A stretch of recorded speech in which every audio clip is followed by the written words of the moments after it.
Welcome to Drive the Daf. Clear, structured explanation of the daily Daf in 20 minutes. You can even follow in the car.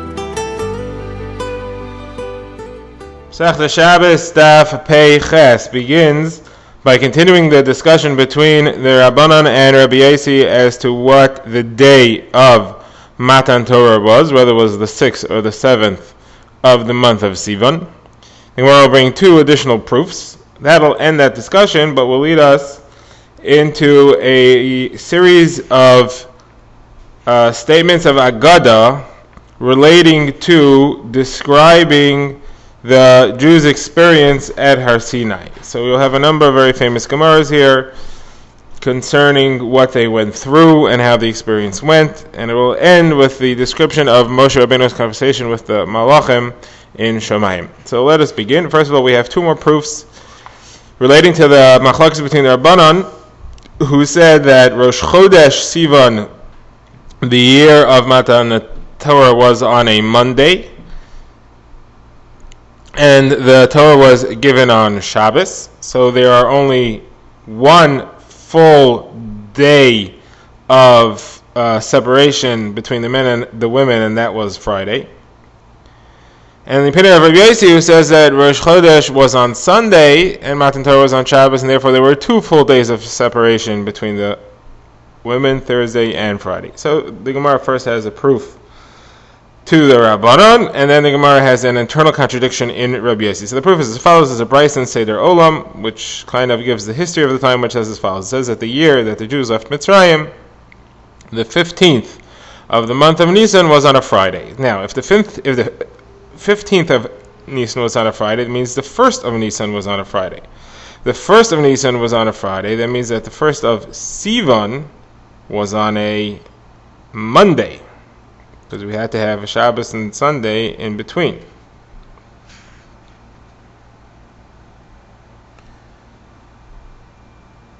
The 29th would have been Friday, the 30th would have been Shabbos, the 1st of Iyar would be on a Sunday, and then the 29th of Iyar would be on a Sunday, and the 1st of Sivan would be on a Monday. So that fits only according to the opinion of the Rabbanan, doesn't fit in Rabbi Yosi. The Gemara says, correct, this brayso is the Rabbanan, and Rabbi Yosi disagrees. He is a Tana, and therefore he's allowed to.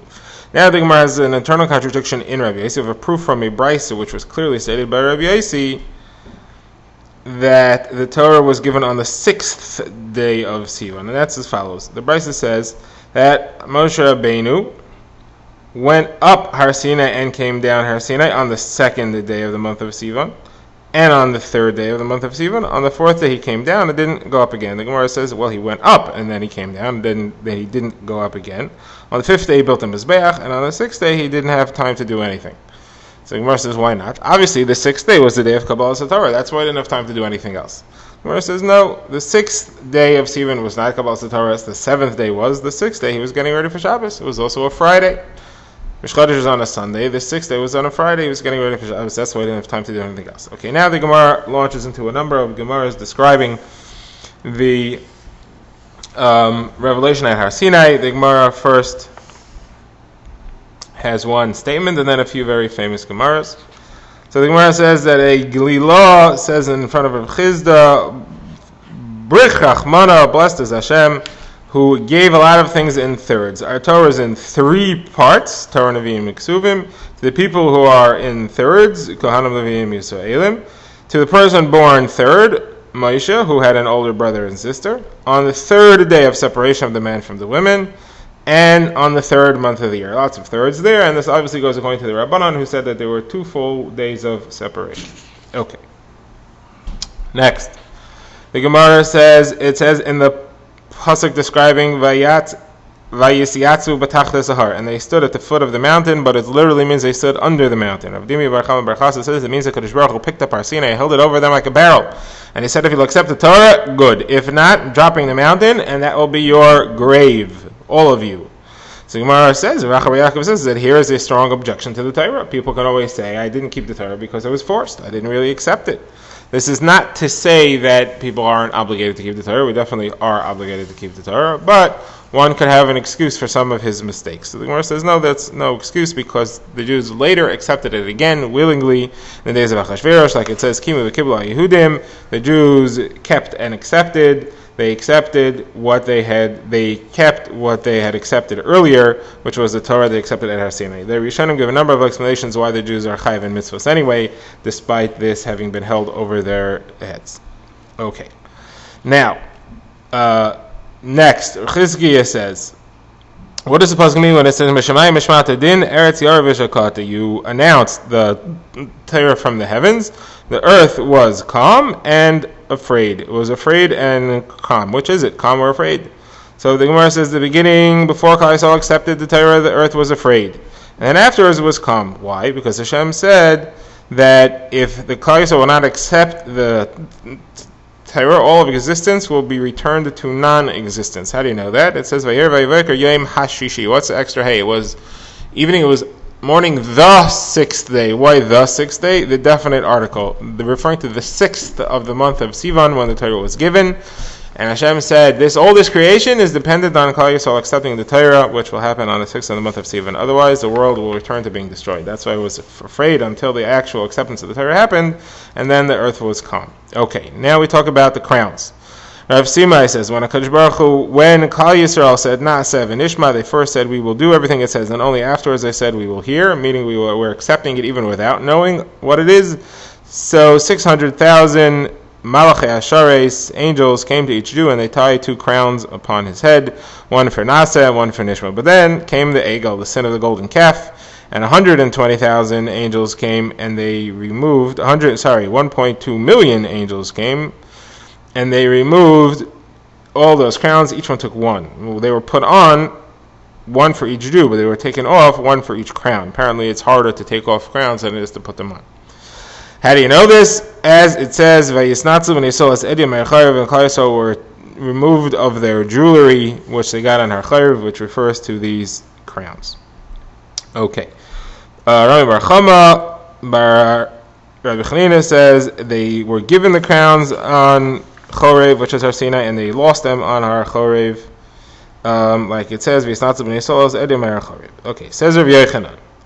Actually, these crowns didn't go to waste. They were given to Moshe Rabbeinu. He took them, and they became the shine on his face. How do you know? Because right afterwards it says, Moshe Yikachas Oyel. Moshe took the tent. Oyel could be read as Hilo, which means the glow, the shine. So these crowns went to Moshe, and he got them. That was the shine on his face that he had afterwards. It says Rish Lakish, actually we are going to get them back. HaKadosh Baruch Hu will return them to us, like it says, "If V'duya Hashem Yeshuvah Nevel Tzion Berino Simchas Olam Arisham." The redeemed ones of Hashem will come back to Tzion with a song and with Simchas Olam, that's read as Simcha Shemei Olam, the joy which was from a long time ago. Those crowns from Har Sinai will come back with Mashiach. Okay, now more about the expression of Na'aseh v'nishma. When Klal Yisrael said that, Rabbi Elazar says a voice came out of heaven, a baskal, and it said, "Who revealed the secret to my children?" This is what the Malachim say. They first say we'll do, and then say we will hear. Like it says, Baruch Hashem Malachav Gibor Yikoyach Osi Devar Yishmal B'Korina B'Kol Devari. Bless Hashem, His Malachim, strong warriors who do what He says, to hear the voice of Hashem. So first it says Osi Devari, and then later it says Lishmaya B'Kol. First they do, and then they listen. Okay. Now, Rav Chama, son of Rabbi Chanina, says, what does it mean when it says Klal Yisrael is like an apple amongst the trees of the forest? Klal Yisrael are like apples. Apples first grow fruit and then leaves. We also first promise to do, and only then to listen. Now the Gemara has a famous incident which relates to this. The Gemara says that there was a Tzeduki, a Sedusi, and Apikoros who saw Rava was learning, and Rava had put his hands under his foot and he was crushing his fingers, and blood was flowing to him, but Rava was so absorbed in his learning that he didn't notice. So he said, this Tzeduki said, you're a headstrong people, and you're still being headlong. Look at you, you're bleeding, you don't even see it. And at Har Sinai, you agreed to accept before you even knew what was in it. You should have first heard what was in it and then accepted it. So Rava said we didn't need to do that. We trusted Hashem. We have complete faith. It says, Tumas Yisharim Tanachem, the faith of the tzaddikim shall lead them correctly. But you people who are full of averas, so your lack of faith will destroy you, like it says, "V'salaf b'igdim yishadim." We had faith in HaKadosh Baruch Hu that He was only giving us something that was good. Okay. Similarly on this subject, Rishmuel Bar Nachmani says in the name of Rav Yonasan, there is a pasuk in She'ashim libaftini achesi kala libaftini ba'achas me'enach. Libaftini means you attracted me. So libaftini achesi kala is one, and then libaftini ba'achas me'enach, you attracted me with one of your eyes. What's these two attractions? One is when you accepted the Torah, that was with only one eye, that was later. When you actually performed the Torah, that was with both eyes, that was earlier, that was the doing. So again, we see the doing and the accepting, two separate incidents. The doing is greater than the accepting, but the reference to the doing comes first. Okay, now Klal Yisrael, unfortunately, after accepting the Torah at Har Sinai, very quickly fell from their madrega and became guilty of the sin of the golden calf. On that, Ula says it's embarrassing, like a kala, a bride who was unfaithful, still inside the chuppah, the wedding kohl. Gemara says, where do you see that in Psukim? Ad shehamelech b'mesiboy nirdi nasan reichai. While the king is still at the party, my perfume gave out smell. So that means that Klal Yisrael's perfume started attracting others, and they started turning towards other foreign gods. The Gemara says, but it also shows that Kadosh Baruch Hu still loves us, because it says Nasan Reach, it still gave out a good smell. It doesn't say Yisrael became disgusting, so our smell is still good. And I have a brisa, similar to the concept of shame, which we just learned. That's the only relation here. The brisa says,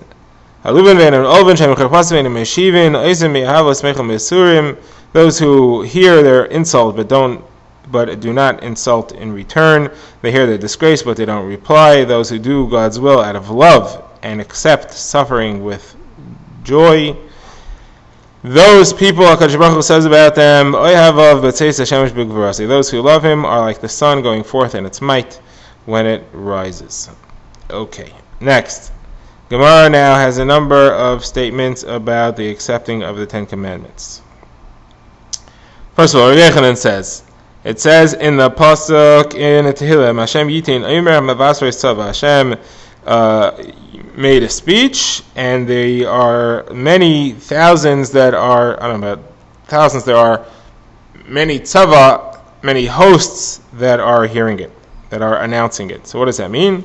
Everything that Hashem said was split into 70 languages, so all the 70 root languages of the world could hear it and understand it, and they couldn't complain, we didn't understand what that was about. We also see this from the pasuk Kifatesh Yifotzeis Sela. Hashem's words are like a hammer striking a rock, just like a hammer striking a rock releases a shower of sparks. Hashem's word also releases a shower of sparks, and it can be understood in each of the 70 languages. Okay, another thing similar, Rav Chananel Barav Papa says, what does it mean when it says Shimu ki negidim adaber? Listen, I will speak of princely things. What does that mean? Why are we compared to princes? Why are the words of Torah compared to princes? To tell you, just like a prince has the power to kill people and to restore life, the Torah also has the power to kill people and to restore life. When we say that a prince can restore life, we mean he can pardon somebody who is sentenced to the death penalty. Where do you see that the Torah can give life and take life? Like it says, Rava said, Lamas me'ilim basama de Musa, lama yaminim basama de Chaya. The Torah, for those who grasp it with their right hands, meaning that they are very stuck to it and work very hard in it, it is a elixir of life. On those who treat it with their left hands and aren't so involved with it, it can be a poison. Okay. Next, another reason why it can be compared to princes, because every single word that Kadosh Baruch Hu said had two crowns tied to it. Rashi explains that the words actually existed, like it says that Klal Yisrael saw the words. Okay, now we have a number of statements by Rabbi Shua ben Levi about Klal Yisrael's experience at Har Sinai. So first of all, what does it mean when it says in the pasuk, Terar Hamar Doidi Li Ben Shaddai Yolin, a bundle of fragrant spices is my beloved to me, who lies between my bosom. So Klal Yisrael was saying, Kadosh Baruch Hu, even though we've become bitter to you, nevertheless, you still lie with us, like the Mishkan, which was built right afterwards, which contained the two poles of the Aron that stuck out from the curtain of the Paroches, are compared to a bezum. Okay, next, pasuk Eshkol HaKofer Doidili B'charmi Ein Gedi. This is read in a drasha as follows. Eshkol is Hakol, HaKofer is Mechaper, Doidili B'charmi means Shekaramtili, Ein Gedi is read as Avoin Gedi. So the original meaning is a cluster of spices is my beloved to me in the vineyards of Ein Gedi, but now we reread it, it's Misha Kol Shaloi Mechaper Li Al Avoin Gedi Shekaramti Li. He who owns everything is mechaper for me. He atones for me on the avera that I did with the kid, meaning the calf, the egel. Karmi here means heaping up. The verse is where do you see that? The Gemara says from a Mishnah, which is kisi shel kovesh shekoyrimim olav azakelim, a special chair that washer uses to heap clothing on. So we heaped up other gods, other avodah zaras, on HaKadosh Baruch Hu by doing the sin of the Chet HaEgel. Next, Rabbi Shua ben Levi says, what does it mean when it says, L'choyov ka'arugas haboisim, his cheeks are like a bed of spices? Every single thing that HaKadosh Baruch Hu said filled the world with a fragrance like spices. Now, after the first one, there was no room for the second fragrance, the second set, so Hashem had to bring a wind, which blew away the old spices and brought new ones. Like it says in the Pasuk, of Shoshanim Naitva is more oiver, his lips are flowers, drip flowing spices. Don't read it as Shoshanim flowers, read it as Sheshoinim, repeating, meaning you have to blow away all the first spices and then bring new spices. Next, Rabbi Shua ben Levi says, every single thing that HaKadosh Baruch Hu said, it caused Klal Yisrael's souls to fly out of their bodies. Now, if so, how did they, were they around to hear the second thing that he said? Because HaKadosh Baruch Hu brought down the special dew with which he will bring Tchilas HaMesim and then revive them, restore them. Like it says, Geshem Nadav is Tanaf Elikim Nachalascha Vanilla Ato Klenanto, with generous rain you poured on us, Hashem, and when your people were worn out, you fixed them up. Okay, next, Yeshua ben Levi says, every single thing that HaKadosh Baruch Hu said, Klal Yisrael were blown back 12 mil, which is the other side of the Machane, other side of the camp. How did they get back to Har Sinai? Malchei Sharis came and helped them. Rashi says, like a child being helped to learn how to walk by his mother. That's how they limped back to Har Sinai. How do you know that? Like it says, Malchei Tzavaka is Yedoidun, Yedoidun. Yedoidun means they help them walk. So don't, Yedoidun means they walked in a weak way. Yedoidun should be read as Yidadun, meaning they helped others walk, like the mother helping her child learn how to walk. Okay, next Yeshua ben Levi says, when Moshe Rabbeinu went up to Shamayim to take the Torah, HaKadosh Baruch Hu was planning to give it to him, and the Malachim said, Hashem, what is this person born of a woman doing here? Hashem said he came to receive the Torah, to bring it down. So they protested. They says, what? The treasure, the Torah, which was created 974 generations before the world, you want to give that to flesh and blood? Why? Why should you care about people, son of man? Your name is already grand over the earth. Keep your glory, your Torah in the heavens. So Hashem said to Moshe, answer them. Moshe said, me? They're going to scorch me, destroy me with the breath of their mouths. Hashem said, hold on to the Kisei HaKavod and answer. Okay, what did he say? First of all, what do you see in the Psukim? Like it says in Ba'aches Panikisei, Parshes Olav Anonai. He holds on to the throne, the Kisei HaKavod, and spreads upon him his cloud. Hashem spread his cloud over Moshe to protect him. Anyway, Moshe said as follows. The Torah, what does it say in it? First of all, it says, I am Hashem, who your God who has taken you out of Mitzrayim. You Malachim are never in Mitzrayim. You never slaves of Paro. You never have to go anywhere. Why should you have the Torah? Next, it says, don't have any other gods. You don't have any other goyim that you're living among who would possibly offer you other gods. Why would you need that? Next, it says, remember Shabbos. Do you do anything for the 6 days of the week that you would need to rest on Shabbos? No. Next, it says, be truthful in your business transactions. You don't have business transactions. Next, it says, honor your father and mother. You don't have a father and mother.